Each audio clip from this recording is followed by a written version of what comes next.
Les anciens travailleurs de Air Afrique en assemblée générale extraordinaire. Ils réclament leurs droits à l'ancienne compagnie aérienne. Les pharmaciens de Côte d'Ivoire en fête. Ils rendent hommage à leur président d'union élu en février 2020. Les ONG en formation sur la promotion des droits de l'homme. Une initiative du RC2AO pour la vulgarisation de la bonne gouvernance. Et puis nous parlerons de la célébration du trentenaire du FDFP. L'institution se rapproche de ses cibles à travers des journées portes ouvertes. L'événement se déroule à San Pedro. Nous y reviendrons.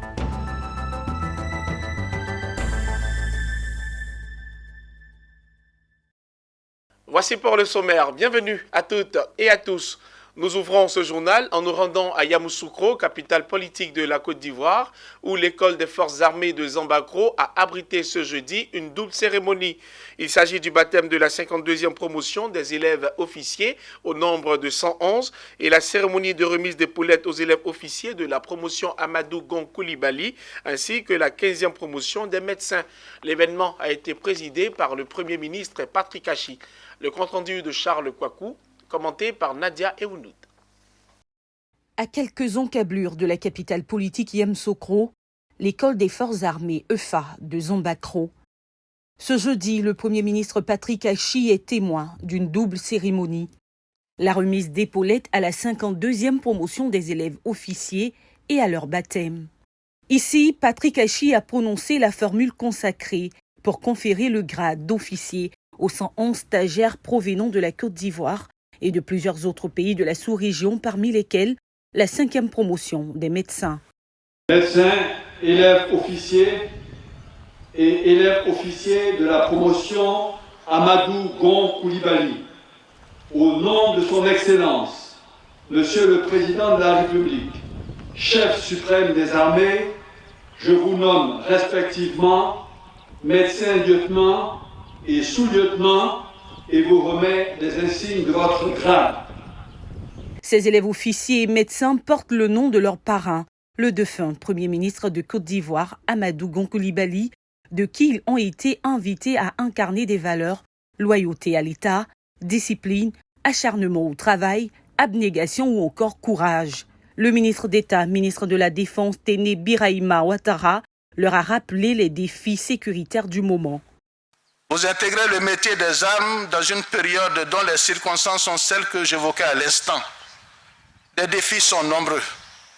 Les crises sont en pleine mutation, avec notamment un lien de plus en plus fort avec la sécurité intérieure et la sécurité extérieure. Jeunes officiers, vous serez confrontés à cette exigence nouvelle de votre métier d'officier. Il y aura évidemment des épreuves, des instants difficiles, mais certainement des moments de grande satisfaction, ceux de la camaraderie, du devoir accompli, ceux des résultats obtenus. Pour les médecins, au-delà du serment d'Hippocrate, il sera primordial de trouver la force morale nécessaire pour soutenir vos frères d'armes. La cérémonie officielle de remise d'épaulettes à la 52e promotion d'Amadou Gon Coulibaly des élèves officiers de l'EFA s'est achevée sur le défilé des troupes. Une parade militaire qui force toujours l'admiration et le respect du public.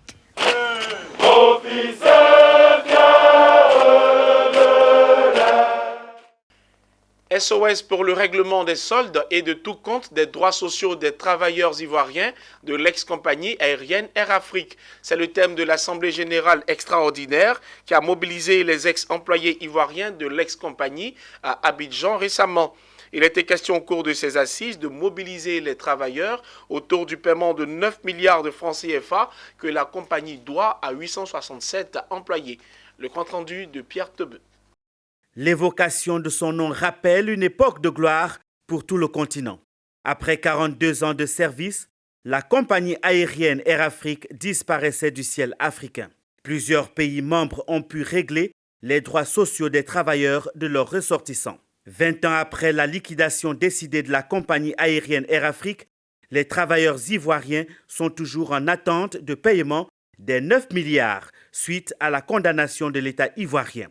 Un feuilleton sans fin qui, de promesse en promesse, prolonge le calvaire des familles des ex-travailleurs de l'ex-compagnie aérienne Air Afrique qui ont une fois de plus voulu se faire entendre. Presque 20 ans après la fermeture de cette société, le contentieux social portant sur l'appurement des soldes de tout compte et des droits sociaux des travailleurs ivoiriens n'est toujours pas vidé, aggravant du coup nos conditions de vie et celles de nos familles. Après plusieurs annonces de paiement manqués, c'est l'inquiétude et la désolation qui s'observent sur le visage de ces ex-employés ivoiriens de Air Afrique. Ils s'interrogent. Est-ce qui, ou plus précisément, qui bloque la signature de la dite convention? Telle est la violente question à laquelle nous n'avons aucune réponse à ce jour. Le directeur de cabinet du ministre des Transports, qui nous a reçus le vendredi 2 juillet à la demande de Madame la juge commissaire, nous a demandé patience jusqu'à fin juillet 2021, le temps pour lui d'aplanir tous les obstacles et procéder au paiement des droits au plus tard dans la première quinzaine du mois d'août 2021. Ils ont décidé par ailleurs de faire appel à la magnanimité du président de la République Alassane Ouattara de Côte d'Ivoire pour mettre fin à leurs souffrances. Nous adressons donc nos remerciements au président de la République qui depuis 2016 a donné des instructions pour le paiement rapide de nos droits. L'Assemblée générale extraordinaire des ex-employés ivoiriens de l'ex-compagnie aérienne Air Afrique de ce 22 juillet 2021 à Abidjan a décidé de surseoir à toute action avant le 15 août 2021, date promise par l'État pour le début de paiement de leurs droits sociaux. Une bonne nouvelle qui viendrait mettre fin à près de 2 décennies d'attente et de bataille judiciaire. Ils seront perçus de droit, ne se sentiront plus concernés par la bataille. Le Bureau national de l'Union des pharmaciens de Côte d'Ivoire était en fait ce jeudi à Abidjan. Les présidents élus en février 2020 à la tête des différentes sections de l'Union ont été investis officiellement et récompensés pour leurs différents efforts. La cérémonie d'investiture s'est déroulée dans une atmosphère conviviale à la maison des pharmaciens. Le compte-rendu de Zeynab Dosso et Lyon Gilbert. Ils donnent de leur temps, de leur énergie, de leur savoir-faire dans un seul but, faire rayonner leur profession. Eux, ce sont les acteurs de la santé, pharmaciens privés de Côte d'Ivoire. Après le renouvellement des instances dirigeantes en février 2020, les présidents des différentes sections de l'Union nationale, élus pour un mandat de 4 ans, ont été investis et honorés. Ce parchemin qu'ils reçoivent aujourd'hui à l'occasion de leur investiture est composé d'une lettre de mission et d'un chèque allant de 300 000 à 3 millions de francs CFA. Au titre de mission, voici les tâches qui leur ont été assignées selon le président de l'Union nationale des pharmaciens privés de Côte d'Ivoire. Le bureau des sections constitue en fait les démembrements du bureau national qui sont donc chargés de représenter l'UNPPCI donc au niveau local, de remonter toutes les informations au niveau du bureau national pour qu'on puisse les prendre en compte. Et il faut dire également que les bureaux des sections sont chargés effectivement de la formation continue, professionnelle des pharmaciens. Et nous sommes des agents de santé publique. On leur demande également de veiller à ce que le pharmacien dans sa zone-là joue son rôle d'agent de santé publique et donc au service de la population. Ensuite, permettre aux pharmaciens d'être le plus autonomes possible et pour apporter en fait l'appui qu'il faut à l'État de Côte d'Ivoire. Parce que l'État de Côte d'Ivoire a concédé en fait aux pharmaciens un monopole que nous devons exercer pour la prise en charge médicale et pharmaceutique bien sûr donc de nos populations. Par cette distinction, les présidents s'engagent à poursuivre leurs efforts au profit des membres de leur section et de toutes les populations ivoiriennes. Nous avons reçu des lettres de mission pour chacun des présidents que nous sommes.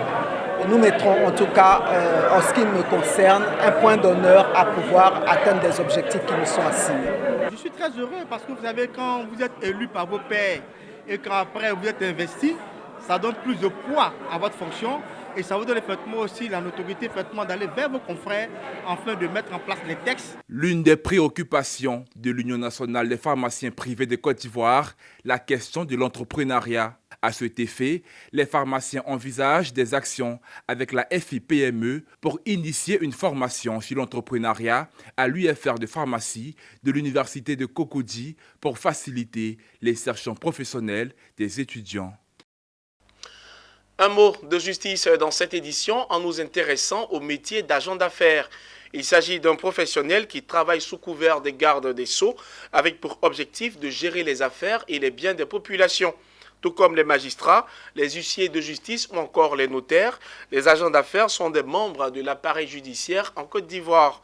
Aujourd'hui, leur profession a été authentifiée à travers une prestation de serment. C'était au palais de justice dans la commune du Plateau. Reportage. Vous jurez de vous conformer aux lois, décrits, arrêtés et règlements concernant votre ministère, avec exactitude et probité. Je le jure. Monsieur Bakayoko Ibrahima. Je le jure. Monsieur Kwadion Kwame. Je le jure. Au nom du décret numéro 63-127 du 27 mars 1963 portant statut de la profession d'agent d'affaires, ces 74 impétrants ont prêté serment. Ils ont pris engagement devant les institutions judiciaires, parents et amis pour gérer les affaires des populations, guider les opérateurs économiques et encadrer tout investisseur dans le déploiement de ses activités. Vous savez, dans la grande famille judiciaire, nous sommes beaucoup d'enfants. Chacun a son domaine. La compétence de l'agent d'affaires, ce n'est pas par exemple de venir plaider au tribunal. Il n'est pas avocat. Ce n'est pas d'aller signifier des actes. Il n'est pas commissaire de justice. Ce n'est pas de faire des actes authentiques. Il n'est pas notaire. Mais ce que je vous ai dit au départ, c'est ça. Recouvrement de créances, administration de biens, courtage, transaction. En tant que professionnel, il obtient mandat d'un citoyen qui a besoin de lui pour l'accompagner dans ses affaires. La profession d'agent d'affaires a longtemps été méconnue du grand public selon les acteurs. Pourtant, la corporation existe depuis 2 décennies. Après un premier mandat en 2019 et celui de 2021, les agents d'affaires sont reconnus. Une reconnaissance qui fait la fierté des impétrants. La mission, c'est de pouvoir organiser les uns et les autres. C'est de pouvoir défendre les intérêts des uns et des autres. Aujourd'hui, c'est le couronnement de notre lutte. Plus de 20 ans de lutte, c'est ça qui est couronné aujourd'hui. Parce que la plupart de ceux qui sont là sont des gens qui ont déjà exercé. Il y a des commissaires de police, des préfets, ainsi de suite. Vraiment, nous voulons vous dire merci et on invite aussi d'autres jeunes frères qui voudraient, n'est-ce pas, aborder dans le même sens que nous. En ce jour, je m'engage solennellement la mission qui m'a été assignée pour remplir toutes les tâches avec probité et puis dévouement. Pour rappel, une chambre nationale des agents d'affaires de Côte d'Ivoire a été instituée depuis le 2 août 2000 pour permettre aux acteurs d'atteindre les objectifs assignés par le ministère de la Justice. Elle demeure la seule interlocutrice entre ses membres et l'autorité de tutelle, ainsi que toutes les institutions publiques ou privées. Nous l'annoncions dans les titres, le RC2AO, entendez le réseau des chambres des experts européens département Afrique de l'Ouest, fait de la promotion des droits de l'homme son cheval de bataille. À ce propos, l'organisation internationale organise à Abidjan du 22 au 23 juillet 2021 un séminaire de formation au bénéfice des organisations non gouvernementales. Le reportage est signé Tima Traoré, il est commenté par Pierre Tebeu.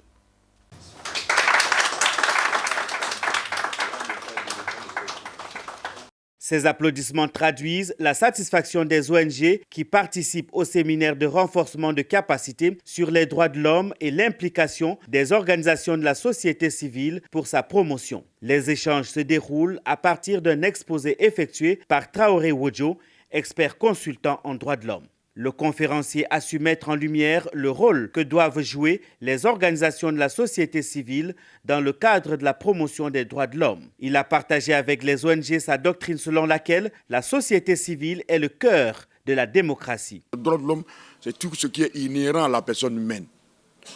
Et en matière de droits de l'homme, l'État n'a que des obligations. Et ce sont les populations qui ont des droits et aussi qui ont des devoirs. le devoir de respecter, le devoir de faire ça, le devoir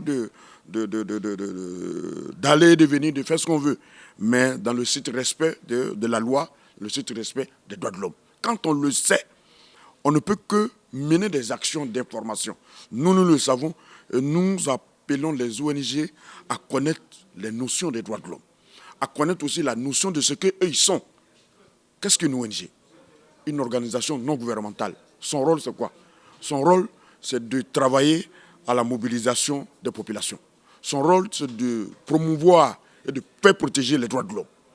En initiant ce séminaire de formation, le réseau des chambres des experts européens veut atteindre un objectif, celui de promouvoir les bonnes pratiques en matière de gouvernance. Son administrateur délégué Vassidiki Diabaté ne veut lésigner sur aucun moyen pour y arriver.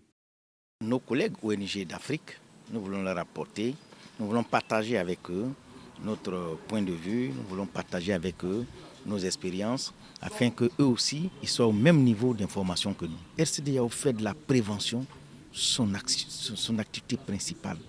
Quand nous allons former les gens, ça va apaiser les cœurs et on va permettre à l'État aussi de laisser les gens s'exprimer. Et quand les gens s'expriment, il y a moins de rancœur. Mais quand vous les empêchez de s'exprimer, il y a plus de rancœur. Et ça, nous ne voulons pas ça. Plus de 50 ONG prennent part à ce séminaire de formation sur la promotion des droits de l'homme. Elles disent tirer grand profit de cette formation. Le fait que cette organisation internationale a initié ces genres de formation, ça ne peut que permettre et garantir la société civile, avoir la capacité de pouvoir défendre les intérêts concernant la nation. La formation sur les questions des droits de l'homme, initiée par le réseau des chambres des experts européens département Afrique de l'Ouest, prend fin le 23 juillet 2021. Pour rappel, le RCDAO est une organisation non gouvernementale internationale belge. Son plan d'action sur la période 2020-2022 est axé sur l'appui aux activités communales, la lutte contre l'immigration clandestine et la promotion de l'entrepreneuriat. L'hôtel du district d'Abidjan Plateau a abrité le lancement de la deuxième édition du Wobélé Festival. La culture tagbana et le sport sont au rendez-vous de l'événement. Le lancement a vu la présence du ministre Thomas Kamara, ministre des Mines, du Pétrole et de l'Énergie, par ailleurs député maire de Katiola et parrain de cette édition. Reportage. La deuxième édition du Wobélé Festival se tiendra du 27 au 29 août 2021 dans la ville de Tafilé. Dans une ambiance aux sonorités du peuple tabana, le ministre Thomas Kamara a donné le coup d'envoi des festivités, non sans reconnaître la perspicacité des promoteurs de la culture tabana, surtout souligne-t-il avec la crise sanitaire de la Covid-19. La tenue de cette deuxième édition est la preuve de la persévérance et de la ténacité des hommes et des femmes engagés à faire de ce festival une institution crédible. La culture et le sport au service du développement, tel est le leitmotiv du Wobélé Festival. Promoteur du festival, Charles Sanga, maire de la commune de Tafilé, qui a expliqué les perspectives visées par le Wobélé Festival. Wobélé signifie en langue tafilé, en langue de chez nous. Nous voici. Nous avons choisi cette expression comme un slogan, en même temps comme un appel du pied, pour que nous puissions affirmer notre particularité. Cette année, nous avons invité les Aouli de Manfla. Vous savez, nous sommes un peu tagbana. Et nos alliés, parmi nos esclaves, les plus esclaves, sont les bourreaux. Et donc nous attendons venir magnifier cette richesse des États africains, qui n'est pas des pays africains, qui n'est pas assez connu, les alliances à plaisanterie. Wolo Koulibaly, commissaire général, a au cours de la cérémonie donné les différentes articulations du festival. Plusieurs artistes sont attendus pour prendre part à ces festivités, notamment Obams, l'humoriste Boukari et le reggaemantiquien Diafakoli, invité spécial. Il faut également noter la présence des scouts musulmans qui interviendront une semaine avant le démarrage effectif des activités. Il y aura des danses traditionnelles, de la gastronomie et surtout une course de motocyclettes, moyen de déplacement emblématique de la région. Le cadre le plus luxueux de ces tupas, c'est la poussière en crasse. Le soleil équatorial multiplie les dimensions des arbres. La formation professionnelle, un levier de développement. C'est autour de ces thèmes que se sont organisées les journées portes ouvertes initiées par le Fonds de développement pour la formation professionnelle à l'occasion de son trentenaire d'existence. Il s'agissait également pour le FDFP de se rapprocher de ses cibles, particulièrement celle de la deuxième ville de San Pedro. Suivez. Le Fonds de développement pour la formation professionnelle FDFP, c'est 30 ans d'existence dans la ville portuaire de San Pedro. L'événement a été marqué durant 2 jours par des journées portes ouvertes, des rencontres B2B, des panels et des séances d'information. Un des temps forts de la célébration décentralisée du trentenaire du FDFP, c'est cette remise d'équipements au centre de formation professionnelle CFP et au lycée professionnel. Dans ces 2 établissements, une 60aine d'élèves ont été formés à la création d'entreprises en vue de faciliter leur auto-emploi. L'objectif est de promouvoir les actions du FDFP auprès de ses clients et partenaires afin d'accroître sa visibilité et créer un cadre de concertation et de partage sur les questions relatives à la relation formation-emploi. Il s'est enfin agi de présenter au grand public les avantages des produits et services du FDFP. Le FDFP existe depuis 30 ans. Il a été créé en 1991 à l'initiative de son Excellence M. Alassane Ouattara, alors qu'il était Premier ministre du président Félix Houphouët-Boigny. 30 ans après, il y a lieu de faire une pause et de s'interroger sur le chemin que nous avons parcouru, sur les réalisations que nous avons pu faire, sur les acquis de 30 ans d'activité. Le directeur régional de l'enseignement technique et de la formation professionnelle et de l'apprentissage du Bassa-Sondra, représentant le ministre de l'enseignement technique, patron de la cérémonie, situe l'importance de ces journées portes ouvertes pour les entreprises, mais aussi pour les populations de San Pedro.